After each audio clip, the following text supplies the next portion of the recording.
What's going on, everyone? My name's Eric, and today on the channel we're going to be talking about a guitar that I have been waiting for a very long time, and yes, it is Dimebag and Pantera related. Today we're going to be talking about the Guitarz, the DGZ Culprit Guitar. And this is a guitar that has been teased for quite a while on Instagram through the forums of like a cardboard cutout and like an actual real life guitar that actually went on stage at the Zakk Wylde Berserkers Festival last year.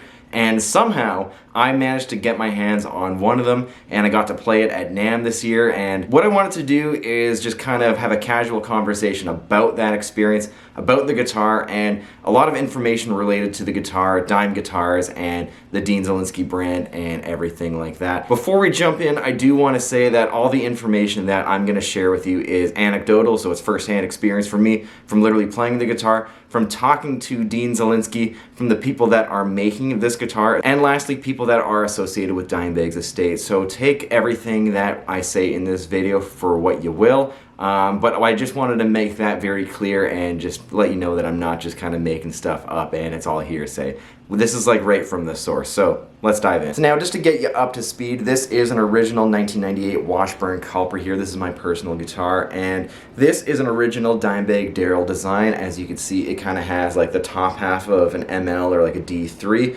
respective to the brands, and the bottom half has, you know, this kind of weird explorer thing. A lot of people say this is kind of like the bottle cap opener down here, and this has like a 6-in-line headstock. It's a very, very weird and oddball guitar by comparison to the other Dimebag guitars that Dimebag played and designed through his time with Dean and Washburn, but this was a real special one. There's a limited number of these worldwide, whether they're black or red like this one here, and they're just so unique. And if you want to learn more about the Washburn Culprit and everything related to it, I'm going to link to another video where you can check that out and learn about this guitar in more detail. So just to get you all up to speed, Dimebag used to play Dean guitars, and he was playing them from the 80s up until 1993, 94-ish, and then at that point in time he was getting approached by a lot of bigger guitar brands. He then ended up going with Washburn Guitars when he was with them for quite a long period of time. Right around the spring, summer of 2004, Dimebag's contract with Washburn and Randall was up for debate, and then at that point he left Washburn and Randall,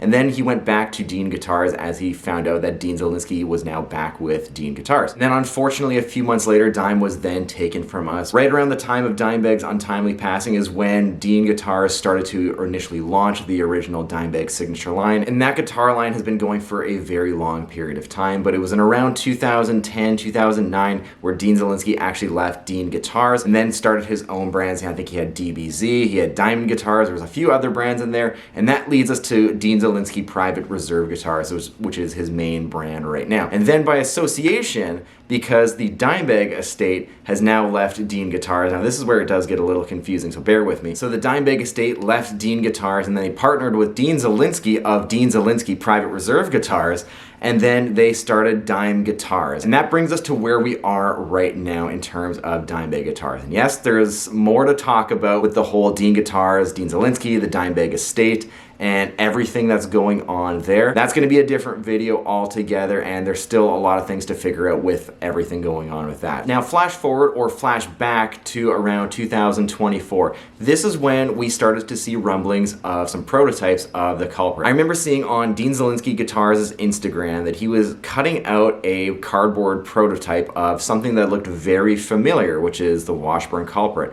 And then I ended up losing my mind because this is one of my favorite Dimebag shapes, and I thought, oh my god, like, this guitar is coming back. Then flash forward a couple months, we then have a fully built USA Dean Zelinsky Dime Guitarz Culprit, and it looks absolutely fantastic. We got the flame maple binding with the flame maple top, we got the sweet original Floyd Rose, we get the Dimebucker set, and great electronics. We got the Z Glide on the neck, we got some great inlays, and we then have a very, very different headstock. A lot of people are thinking that we were gonna get the 6-in-line headstock here. This is the only way we have seen this guitar, and this is like, you know, traditional, like this is the OG, and a lot of people were thinking that we were just gonna get a carbon copy of this guitar. And sure, we probably are gonna get a carbon copy of that guitar in some ways, but this is maybe 20 plus years later from the original. This is almost 30 years later from when these guitars were first debuted. We got to make some changes every now and then. The thing is, with that 3/3 headstock and that stealth shape headstock, that is the original headstock design that Dimebag drew for Washburn, and for whatever reason they just didn't go with it. But this guitar now has the original 3/3 headstock design as a nod to the original design. It nods to the original shape of the guitar in many ways, but it has some upgrades and it has some deep cut nods in it as well. I remember reading the comments on that initial post and even now, and there's people just still getting bent out of shape about it, but I also feel like maybe those are the tire kickers that are actually not going to buy these guitars. They just have loud opinions on the internet. And then after that video that walked through the guitar and showed us every inch of the guitar, there was a little bit of radio silence after that. Out of nowhere, we have Cody Jinks, who's then playing this guitar at the Berserkus Festival, which was the Black Label Society's Zakk Wylde music fest that he put on in the fall. And that's when we saw this guitar make its actual first real-life appearance, and the guitar looked super sick, in my opinion. And I'm sure it's going to sound and play great as well, because it's a fully well-built guitar, built from a man who's been building guitars for longer than I've been alive. So I can only imagine that the USA guitar is an outstanding guitar from the amount of USA Dean guitars of yesteryear and the 2000s that I've played that have just been absolutely stellar. Then flash forward to NAMM 2025, and I end up running into Dean Zelinsky again. We catch up, and then I'm playing the Dean Zelinsky Dime Guitarz Culprit prototype. That new Culprit blows this one out of the water, and it just feels more solid. This is a solid guitar, although the new one just feels way more solid. It's like they took this up a couple notches. That new import Culprit has a mahogany body. The new Dime Guitarz Culprit also has a V-shaped maple neck, which is it feels like my USA Washburns, feels like my D3, and again, that's one of my favorite neck shapes, and it just feels appropriate for a Dimebag guitar. This C-shaped neck just feels like I can grab it on any sort of guitar at any music store. I'm not saying it's not special, it's just, it doesn't stand out for how unique these guitars are, if that makes sense. The new guitar also has a Seymour Duncan Dimebucker set from the factory, and it also has an original Floyd Rose trem on it as well. So you literally don't have to do anything to the electronics on this guitar or the actual bridge hardware just to get it going or staying in tune. It is dialed in right from the factory here. Toggle switch is in the exact same spot. The electronics are a little bit different. We have 2 volumes and actually 1 tone, which is at the back. You're going to see a picture of that.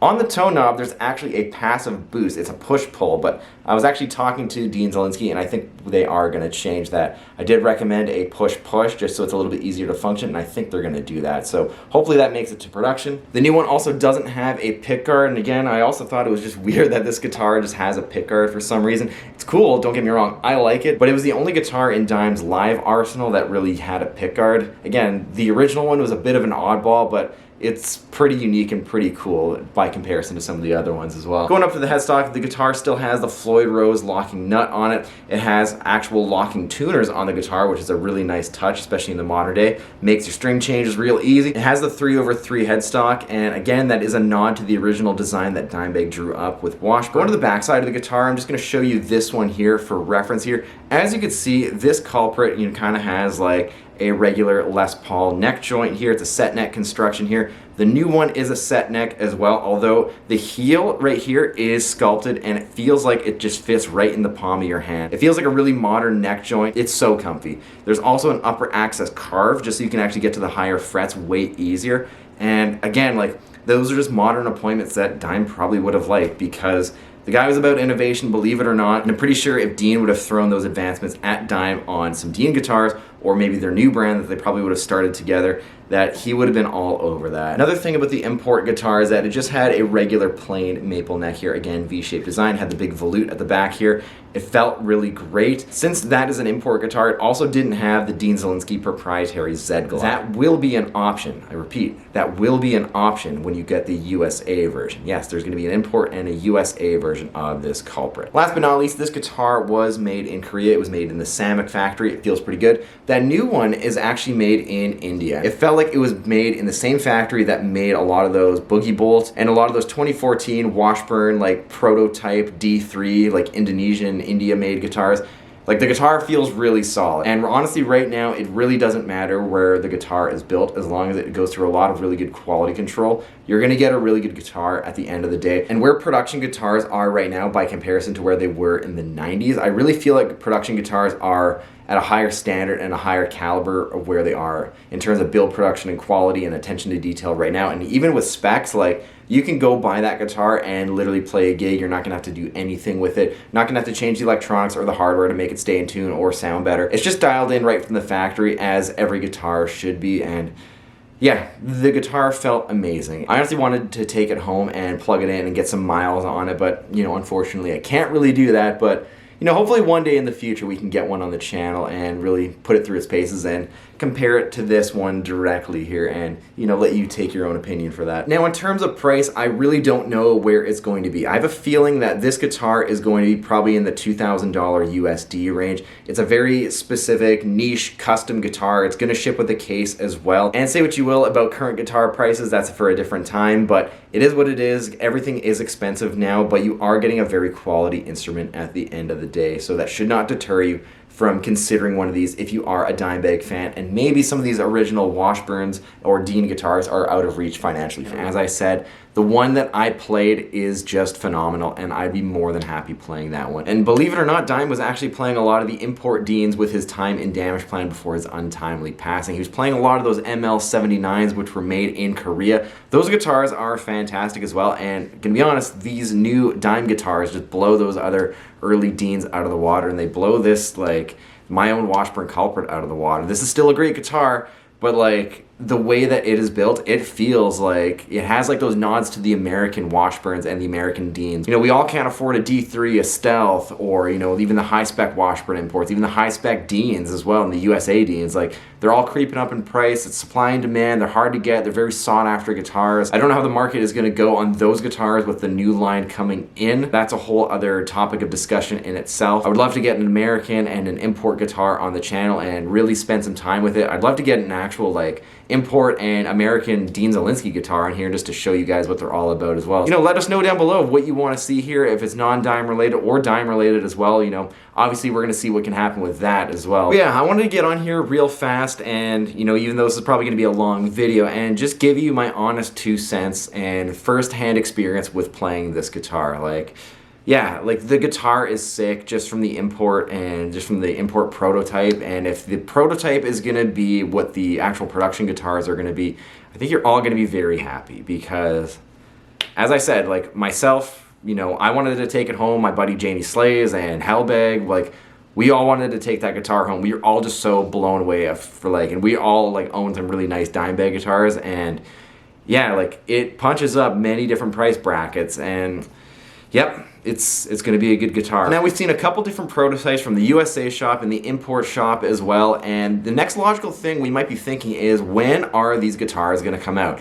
The simple answer is, who knows? There is a lot of moving parts behind the scenes that are delaying the launch of these guitars and the whole brand in itself. The big one right now is the lawsuit, and honestly it's very frustrating for the estate, and it's for Dime Guitars, and for the fans that maybe want to get a guitar, and at the end of the day, for just a guitar company trying to release guitars, if we're not including the Dimebag aspect. I don't know any timeline. If I knew and if I was able to share, I would probably share it with you, but we just have to play the waiting game, as frustrating as it is. This is the new line that we have. This is the way it is right now. We got a new line. It's the guy who built the guitars for Dime, signed off with Dimebag's longtime girlfriend and the estate and the team that is with Pantera right now to make these guitars. And if this is the team that's going up to bat and keeping Dime and Vinny's spirit alive and keeping Pantera alive as well, you know, this is the company that I would probably want to associate myself with. I do encourage you, if you are a tire kicker, if you are a loud person on the internet with a very loud opinion, just go ahead and try these guitars. If these guitars somehow find their way into your life,